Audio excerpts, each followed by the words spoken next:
Halo bosku, masih bersama TRT Project Surabaya. Alhamdulillah malam ini saya ngonten lagi ya, menanggapi request teman-teman yang minta dibuatkan tutorial cara geser pengapian GL atau Mega Pro yang tipe pengapian DC ya. Kebetulan beberapa hari ini kita nggak ngonten ya karena lagi sibuk ngelembur kerjaan. Sekarang ini pukul 02.18 ini saya ngevlog. Saya sempatkan ngevlog sebentar sebelum saya merakit mesin ini.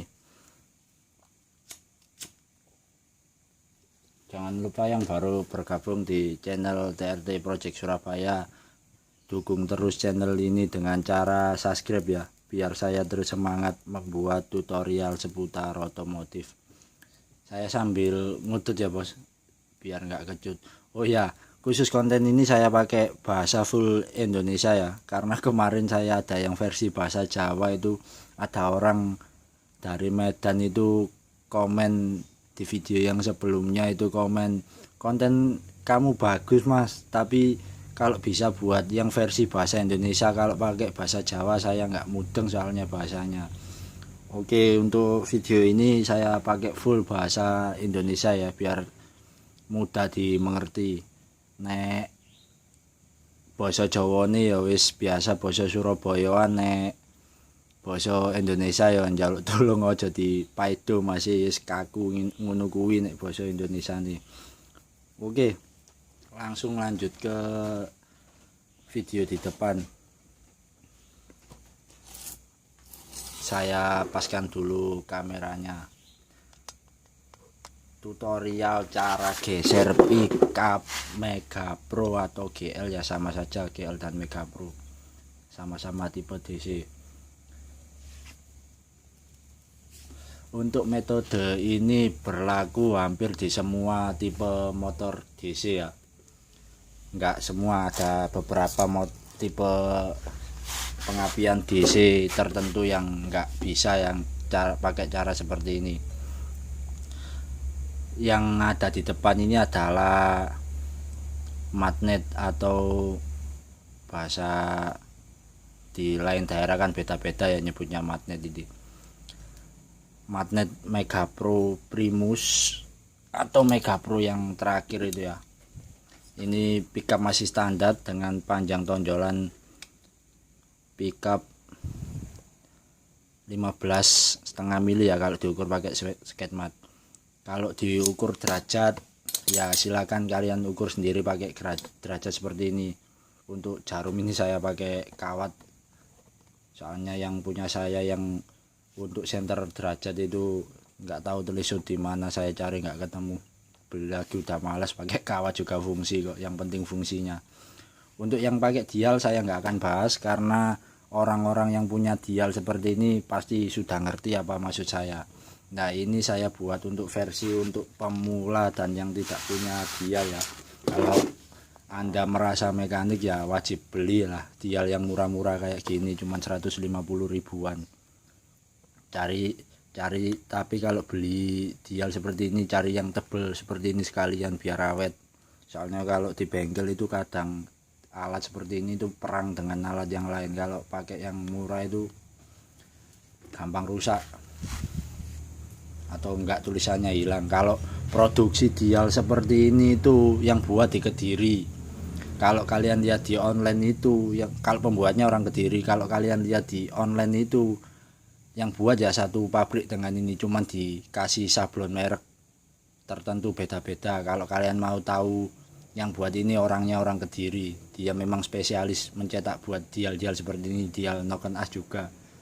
Intinya busur-busur dan emblem, sebenarnya dia itu pembuat emblem kayak logo knalpot gitu loh, kayak logo rumah.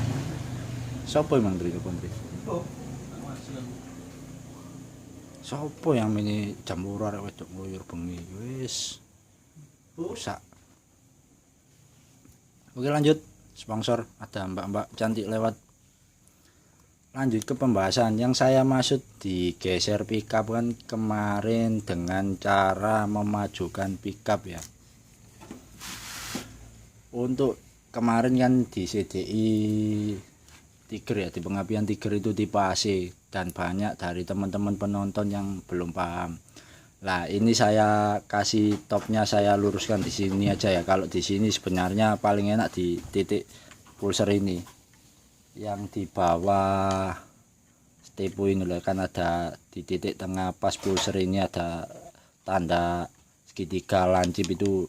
Kalau lihat di tonjolan pulser, tapi kalau kalian nggak punya seperti ini atau nggak punya sobekan kalter seperti ini, kalau ini kan kalter ori saya sobek, saya korbankan buat ngepasin ini untuk belajar ya, demi kalian saya buat seperti ini. Tapi kalau kalian udah punya dial seperti ini, nggak butuh kayak gini. Kalau kalian nggak punya dial, bisa pakai metode seperti ini dengan cara mensobek kalter yang bawaan, cari kalter yang rusak atau kalter GL itu yang harganya murah. Kalau di bengkel sih banyak kalau kalter GR saya. Terus ini nanti akan digeser maju. Kalau hitungannya nanti silahkan simak dari awal sampai akhir, nanti di akhir video akan saya kasih tutorial lainnya atau motivasi lainnya biar teman-teman sama-sama dapat ilmunya. Kalau enaknya di pulser kan dia itu pasti presisi dan pas di tengah, pas trot di tengah maksudnya. Lanjut ke pembahasan geser pickup. Kalau saya biasanya untuk GL dan Mega Pro, penggeseran pickup tidak pernah ekstrim. Biasanya cuman saya geser 2 mili sampai 5 mili maksimal. Kenapa seperti itu, Mas? Karena tipe DC dengan tipe AC berbeda ya.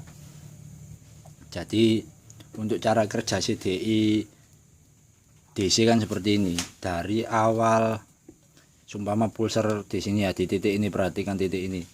Sumpama pulser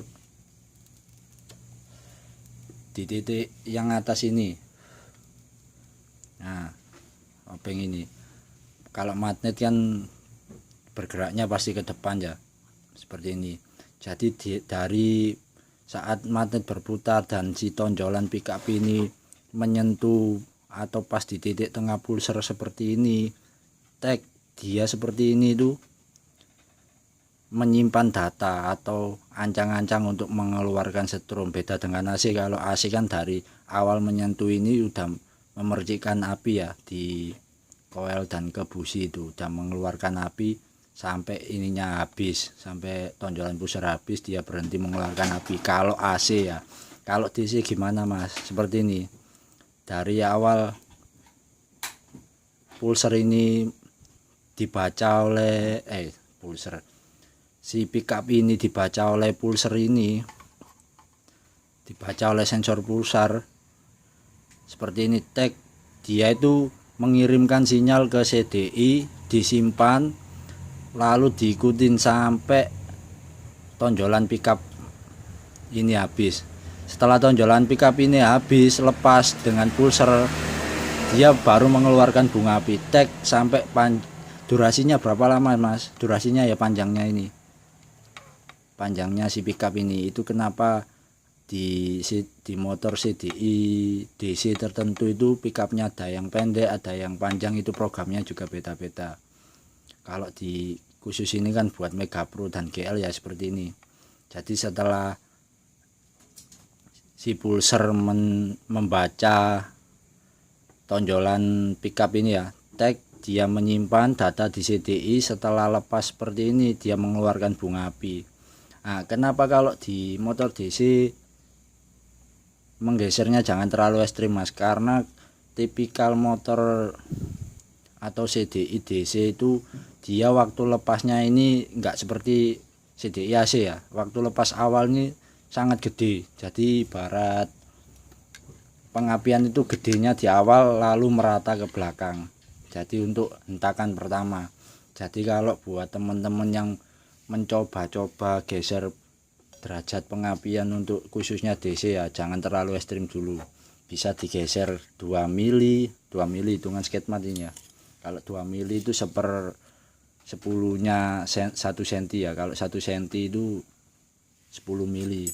Bisa 2 mili, 3 mili atau 4 mili, tergantung kebutuhan kalian. Nah, nanti kalau ada yang pengen ditanyakan silahkan komen di bawah. Kalau ada kesempatan atau saya lagi longgar pasti saya balas komennya satu-satu. Kalau komennya nggak masuk akal mungkin cuman saya like biasanya. Kalau komen kalian masuk akal patut untuk dijawab pasti saya jawab kalau pas saya lagi longgar. Nah Mas, yang sering ditanyakan seperti ini, Mas, kalau pengapian terlalu awal apa atasnya ngampos, apa kompresi motor nanti nggak terlalu tinggi? Untuk spek motor yang di depan ini langka 70, pistonnya pakai oversize 200. Kalau 200 itu berarti 63 setengah, standarnya ditambah 2 mili berarti 65,5 diameter pistonnya ya. Apakah nggak terlalu tinggi? Apakah kalau nanti di starter nggak senggol bacok atau di starter baru disentuh dan mantul gitu ya? Kalau pemikiran seperti itu pemikirannya orang jadul ya. Dalam arti jadul seperti apa Mas? Kalau kalian udah bisa atau terbiasa main di dunia peresingan pasti kalian udah tahu. Untuk kompresi yang saya pakai ya seperti ini, pasti sangat tinggi ya seperti biasa. Kalau standarnya kan mendem piston itu sangat banyak ya. Kalau saya seperti ini 0,5 mendemnya. Ini posisi packing kertas 2 biji udah terpasang ya. Packing blende 1 mili dan packing kertas atas bawah satu-satu biar nggak gampang rembes.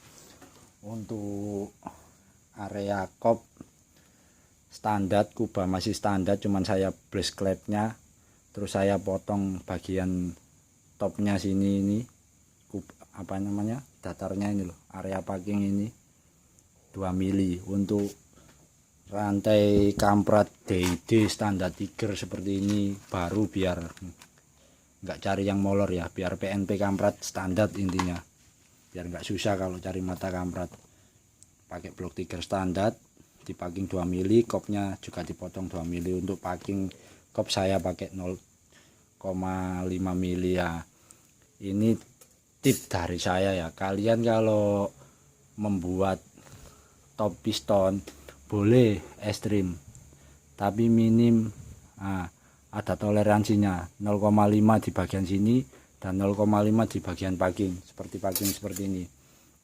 Jadi intinya toleransi jarak piston dengan kop itu 1 mili. Kenapa Mas kok banyak 1 mili? Kalau di motor lain kan bisa dipres lagi 0,5 mili ya, karena motor herek itu engine atau mesin herek itu kan si bearing krek asnya itu gede. Kalau bearing gede itu spellingnya juga banyak, spelling atas bawah loh ya, bukan kanan kiri. Yang saya maksud spelling atas bawah itu banyak kalau bearing bawaan Neotech itu. Kalau para mekanik pasti udah paham dengan apa yang saya maksud ya. Kalau motor BB atau motor tipe lain mereka kan pakai bearing yang kecil-kecil, otomatis kalau bearing kecil itu spellingnya kecil. Kalau bearing gede seperti ini, bearing kruk as itu gede, otomatis spellingnya juga banyak. Terus belum juga spelling pen setang dan pen shaker ya. Untuk berjaga-jaga kalau lagi apes spellingnya itu.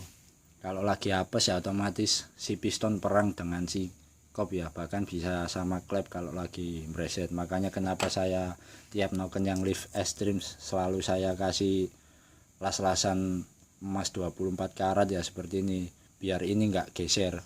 Karena saya juga pakai per klep yang keras seperti ini, pakai per racing. Kalau yang tanya per yang saya pakai seperti apa ya, seperti ini biasanya, bungkusnya seperti ini. Pasti saya pakai per racing, nggak pernah pakai per standar ya, memang kebutuhan. Ini juga buat harian, nggak cuman balap. Jadi kalau mau motornya enak ya wajib per klep yang mumpuni. Untuk bedanya dengan per yang standar seperti apa Mas?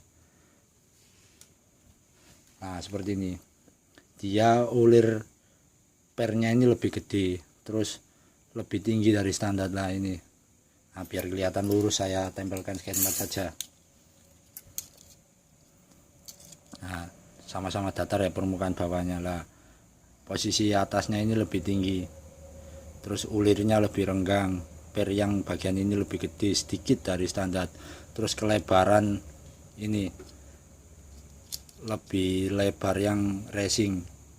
Makanya kalau retainernya ditancapin di sini ya, dia kelihatan mungil karena memang ini lebih lebar 1 mili.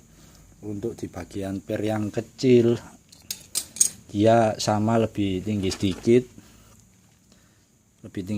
tapi lebih renggang dan lebih gede sedikit, kelihatan ya renggang. Oke, lanjut ke pembahasan mana tadi, ke sepiling toleransi top piston. Kalau kebutuhan motor sekarang kan memang wajib kompresi tinggi-tinggi ya, makanya kalau semua mekanik itu wajib bisa papas noken as sendiri ya, biar bisa mengukur kompresi ya. Untuk pembahasan apakah nggak senggol bacok mas, atau di bahasa Jawanya di starter jepres ini mantul-mantul itu. Logikanya gini mas, kalau kalian bisa buat noken sendiri pasti nggak khawatir. Nyatanya motor-motor saya semua pengapian juga rata-rata pasti saya rubah juga, nggak starternya nggak liar gitu, juga enteng-enteng. Itu rahasianya ada di noken as.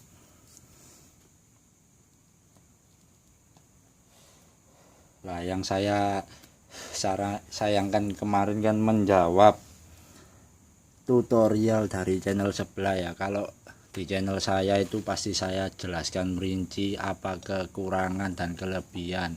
Kalau pickup dimajukan mas, apakah enggak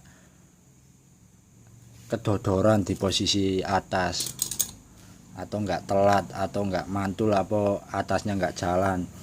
Intinya jalan enggaknya di putaran atas itu sesuai riset masing-masing mekanik ya. Jangan seperti channel sebelah yang itu loh, yang subscribe-nya banyak, yang kalau buat konten aku seakan-akan dia kalau ngomong lebih pintar dari mekanik racing se-Indonesia, sampai menggurui menjelek-jelekkan mekanik racing. Ya memang terkadang kalau menurut saya ya, servisan mod atau pekerjaan mesin bore up dan mesin standar itu wajib digabungkan. Kenapa? Karena kita sendiri sebagai mekanik itu belajar bore up mesin itu juga dari standar. Notabene dari mesin standar dipelajari titik derajat mesin, konstruksi stroke up, bore up, piston, ukuran piston dipelajari, gimana caranya motor dari standar pabrik bisa lebih kenceng dari standar pabrik, bisa 2 kali lipat bahkan 3 kali lipat dari standar ya. Tetap belajarnya dari standar Jepang. Gimana kelemahan standar Jepang disempurnakan lagi ya kalau orang-orang seperti kita. Nah, saya yang nggak sukanya dari cara dia ngonten itu, yang saya pernah lihat itu, saya dulu nyimak tutorial geser pickup magnet GL Pro anti starter mantul. Standar Mega Pro starter mantul, aneh wong ian. Standar Mega Pro kalau kalian tahu top titik pengapiannya dia itu cuman segini. Bisa dilihat dari garis top, ditarik mundur aja ke fire F. Nah, cuman segitu. Sebelum TMA titik mati atas. Nah, gimana motor mau bisa galak kalau seperti itu? Kalau saya biasanya ngerubahnya, kalau kalian nggak punya busur atau nggak punya seperti ini ya, bisa dari sini saja. Di metode selanjutnya dari sini kalian kira-kira titik topnya segitu, kalian putar mundur matinya seret kira-kira segini. Nah, supaya sebelum TMA atau titik mati atas dia sudah mengeluarkan bunga api, tes biar menambah kompresi kalian lebih gede. Itu fungsinya geser pickup. Kalau geser pickup nggak ada gunanya, nggak mungkin CDI Racing berlomba-lomba membuat CDI Racing yang bisa diprogrammable dan dengan harga yang terjangkau. Dan kalau nggak ada gunanya, nggak mungkin laris di pasaran ya. Yang kalian kejar-kejar itu dengan harga murah, kadang ada yang sangat mahal tapi tetap laris. Saya nggak sebutkan mereknya ya. Nggak mungkin kalau CDI dirubah atau tonjolan pickup ini bisa digeser. Nggak mungkin kalian mengejar-ngejar CDI racing atau CDI bawaan motor tertentu itu kalian kejar-kejar demi menambah performa pengapian kalian ya. Nah, metode seperti ini juga sama, intinya tujuannya sama-sama merubah kurva atau derajat pengapian ya, biar lebih awal, biar dikompresi juga lebih dapat dan di karakter motor lebih galak. Nah, lanjut ke pembahasan channel sebelah tadi. Yang dia buat dulu itu seperti ini, tutorial Mega Pro starter cepat atau starter mantul gas jengat. Kalau yang saya lihat itu si dia itu malah yang belakang sini dipotong, yang sini ditambahin ke belakang, otomatis si pengapian ini malah mundur. Kalau pengapian mundur ya saya jamin motornya nggak lari. Memang di starter nggak jebles-jebles atau nggak mantul-mantul. Kalau di saya depan ditambahin 2 mili, 3 mili, 5 mili, lah gantinya yang belakang dipotong biar pengapiannya lebih maju lagi.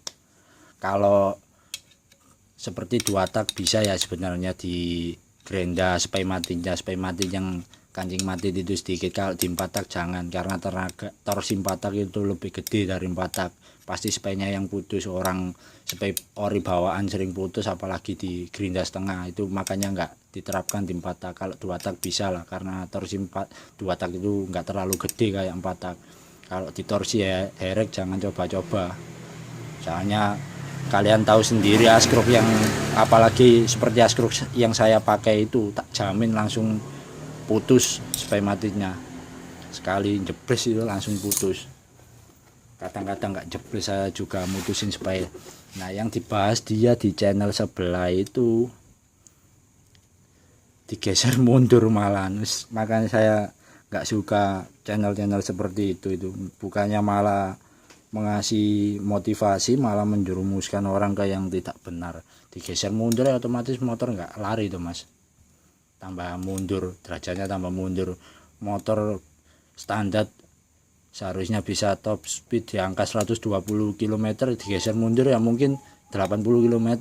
Kalau nggak gitu kadang nyindir Supra korban mekanik abal-abal atau korban bore up nggak jelas. Terus dengan lancangnya dia bicara mau balapan kok pakai Supra, dia mungkin nggak tahu paling kalau Supra kan bisa kenceng. Supra bapak, jangan remehkan Supra bapak bos. Kalau mau coba silakan, nomor WA ada di Instagram saya TRT Project Surabaya. Kalau mau coba-coba dengan Supra bapak, enak saja. Kalau bilang balapan kok pakai Supra, ngeremehin Honda Anda. Oke, lanjut ke pembahasan tadi. Percuma kalau panas-panasan dengan orang seperti itu. Lanjut ke pembahasan pickup. Jadi caranya seperti ini ya. Dari depan sini kalian popok las, ditambah 2 mili atau 3 mili, 5 mili. Kalau saran saya kalau mau coba-coba ditambah 2 mili dulu. Depan di popok las dirapikan, terus diukur lagi lebihnya itu setelah dilas lebihnya berapa. Jadi kan kalau ini total 15,5 ya, dipakai skate mat, harus pakai skate mat biar pas. Berarti kalau di sini 15,5 total setelah sebelum dilas ditambah las nanti berarti 15,5 ditambah 2 mili berarti kan 17,5. Setelah sudah pas 17,5, setelah kalian rapikan atau gerinda bagian depan sini, baru kalian potong 2 mili bagian belakang. Jika kurang keras lagi motornya, silakan tambah 3 mili, 4 mili sampai maksimal 5 mili. Jangan banyak-banyak karena terlalu ekstrim nanti dikompresi. Terus buat menjawab metode apalagi mas yang bisa dicoba di motor Mega Pro GL supaya nggak ngerubah pickup, bisa PNP dan enak? Ada opsi berikutnya, pakai CDI Shogun yang kodenya 30D itu, Shogun yang lama yang kebo itu soketnya sama, langsung PNP, kurvanya juga hampir sama, nggak perlu ngubah derajat ini, nggak apa-apa.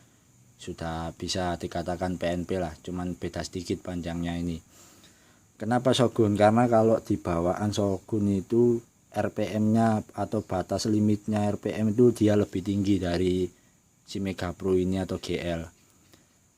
Selisih sedikit lah, tapi limitnya lebih panjang pakai Shogun. Itu kenapa waktu masih di era 1200 banyak yang pakai Shogun ya gitu. Kalau buat enakan ya, enak mana, saya lebih rekomendasi pakai pengapian full digger ya.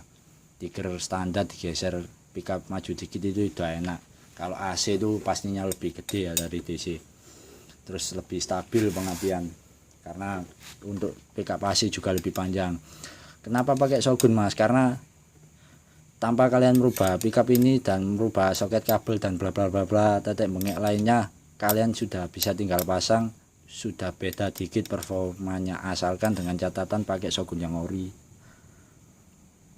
Tapi kadang tertentu merek-merek mitasi atau KW tertentu itu juga enak kok, tapi hukum alamnya kalau kalian mencoba CDI yang KW-KW jangan 100% berharap enak, ada yang enggak enak, ada yang enak, nggak mesti juga. Kalau pakai ori pasti enak, limitnya lebih tinggi. Kalau si bawaan CDI GL Mega Pro itu semisal ya RPM bawaan standar Mega Pro itu semisal 6000 RPM, saya ibaratkan ya, si Shogun itu bisa dikatakan 7000 bahkan 8000 RPM.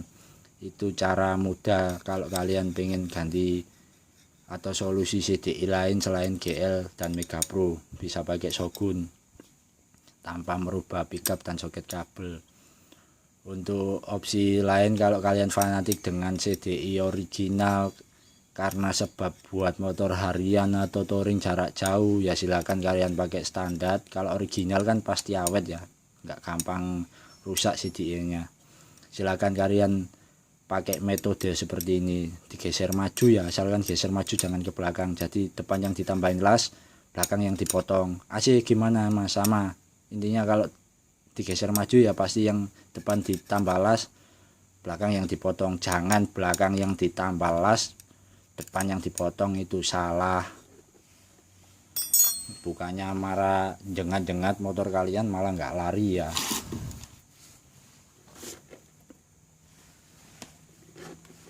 Untuk motivasi hari ini, barangkali teman-teman ada yang mau request dibuatkan konten seputar apa, silakan kalian request di komentar bawah.